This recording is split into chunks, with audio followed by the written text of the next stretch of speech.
যারা ব্যাংকে নিয়ে কাজ করছো, অনেকে সেটেলমেন্ট করবে কিভাবে বুঝতে পারছে না। এইপিএস এর টাকা উইথড্রল করার পরে এই যে ওয়াইলেটটা শো হচ্ছে, এখানে ওয়াইলেটের যে টাকাগুলো জমছে, এই টাকাগুলো কিভাবে তার ব্যাংকে ট্রান্সফার করবে এটা বুঝতে পারছে না। তার জন্য আমরা সর্বপ্রথম এখান থেকে সেটেলমেন্ট অপশানে চলে যাব। আসার পরে দেখতে পাচ্ছ রেজিস্টার ব্যাংক, এটাকে এখানে শো থাকবে। এখানে টিক মেরে এখান থেকে সিলেক্ট আছে, সিলেক্টে ক্লিক করে টাইপ 1-এ ক্লিক করবে। তারপর কন্ট্যাক্ট নম্বর, এখানে ডিটেলারের ফোন নম্বরটা দেবে।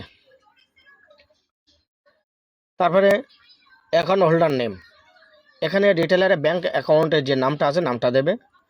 এরপরে অ্যাকাউন্ট নম্বর দেবে, কনফার্ম অ্যাকাউন্ট নম্বর, অর্থাৎ অ্যাকাউন্ট নম্বরটা দুবার দেবে। এরপরে সার্চ ব্যাংক নেম, এখানে ক্লিক করে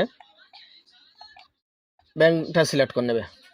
যে ব্যাংকে টাকাটা সেটেলমেন্ট করতে চাও তোমরা, এখান থেকে সেই ব্যাংকটার নাম সিলেক্ট করে নেবে। ওকে, ব্যাংকের নাম সিলেক্ট করার পরে এখান থেকে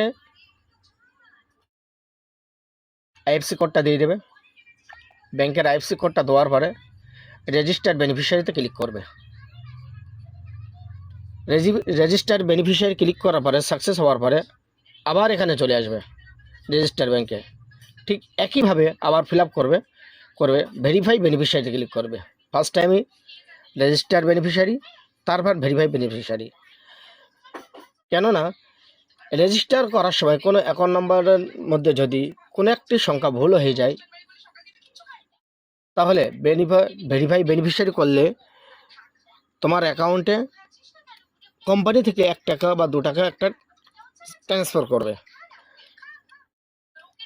যদি কোনো নাম্বার ভুল হয় তাহলে টাকাটা যাবে না, তাহলে জানবে অ্যাকাউন্ট নাম্বার ভুল আছে, নতুন করে আবার রেজিস্টার করতে হবে। যদি টাকাটা অ্যাকাউন্টে ঢোকে জানবে অ্যাকাউন্ট নাম্বার ঠিক আছে। যেহেতু এখানে লাখ লাখ টাকা ট্রানজ্যাকশান হবে, এই জন্য অ্যাকাউন্ট নাম্বারটা অবশ্যই ভেরিফাই করে নেবে।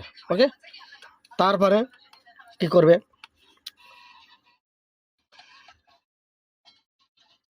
এখানে আবার চলে আসবে। আসার পরে এবার এখানে সেটেলমেন্টে ক্লিক করবে। সেটেলমেন্টে আসার পরে এখানে সেটেলমেন্টে ক্লিক করবে। এখানে টাইপ 1-কে ক্লিক করে নেবে। এখান থেকে যে ব্যাঙ্ক অ্যাকাউন্টগুলো আছে, দেখো আমার 2টা অ্যাকাউন্ট এখানে অ্যাড করা আছে, যে কোনো একটা অ্যাকাউন্ট এখানে অ্যাড করে নেবে। আমি এই অ্যাকাউন্টটা পাঞ্জাব ন্যাশনাল ব্যাঙ্কটা আমি এখানে অ্যাড করছি। করে নেওয়ার পরে এই যে অ্যামাউন্ট, এখানে আমি কত টাকা ট্রানজ্যাকশান করব, এখানে আমি দেখতে পাচ্ছি 13,330 টাকা আছে। আমি 13,300 টাকায় সেটেলমেন্ট করব। ঠিক আছে,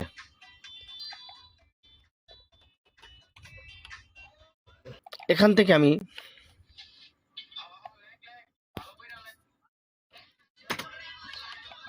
আমার ওয়ালেটে যেটা 13,330 টাকা, এই 13,300 টাকা আমি এখান থেকে সেট করে নিচ্ছি। ঠিক আছে, নেওয়ার পরে এখানে একটা ট্রানজ্যাকশান পিন আমার সেট করা আছে, আমি এখানে দিয়ে দিয়েছি। তোমাদের ক্ষেত্রে থাকবে না, এখানে চেঞ্জ ট্রানজ্যাকশান পিনে ক্লিক করবে। করার পরে তোমাদের ফোনে একটা ওটিপি যাবে, ওটিপি বসাবে। তারপরে কনফার্ম ট্রানজ্যাকশান পিন দিতে বলবে। যে কোনো 6টা সংখ্যা একটা পিন তোমরা বানিয়ে নেবে, এটা ট্রানজ্যাকশান করার সময় তোমাদের লাগবে।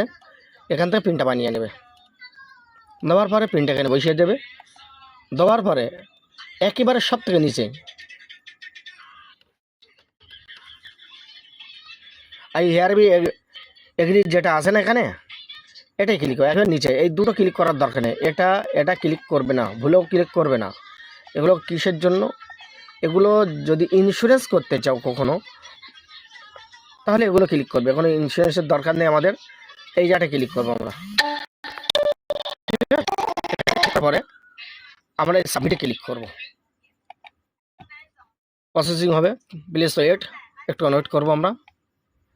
দেখতে পাচ্ছ ট্রানজ্যাকশান সাকসেসফুল, 13,300 টাকা আমার অ্যাকাউন্টে ট্রানজ্যাকশান হয়ে গিয়েছে। খুব সুন্দর এবং সহজ প্রসেস ব্যাংকের থেকে, ব্যাংকিটের ওয়ালেট থেকে ব্যাংকের টাকা ট্রান্সফার করার জন্য, সেটেলমেন্ট করার জন্য, রিটেলারের ব্যাংকে টাকা নেওয়ার জন্য। ওকে, 100 টাকা থেকে শুরু করে